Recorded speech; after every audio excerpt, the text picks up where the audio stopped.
Bu İsrail terör devletidir, terör. Trump'ın açıklaması bizim için zaten bir yok hükmündedir.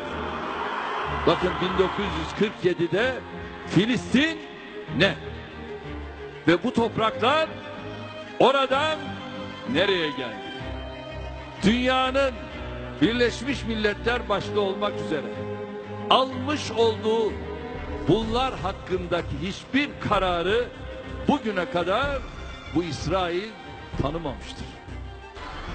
14 yaşındaki çocuğu gözleri bağlı olarak bu teröristler bakın ne halde sürüklüyor. Ya elimizle müdahale edeceğiz, olmuyorsa dilimizle müdahale edeceğiz, o da olmuyorsa kalbimizden buğz edeceğiz. Bu da imanın en zayıf derecesidir. Lanetullahi aleyh.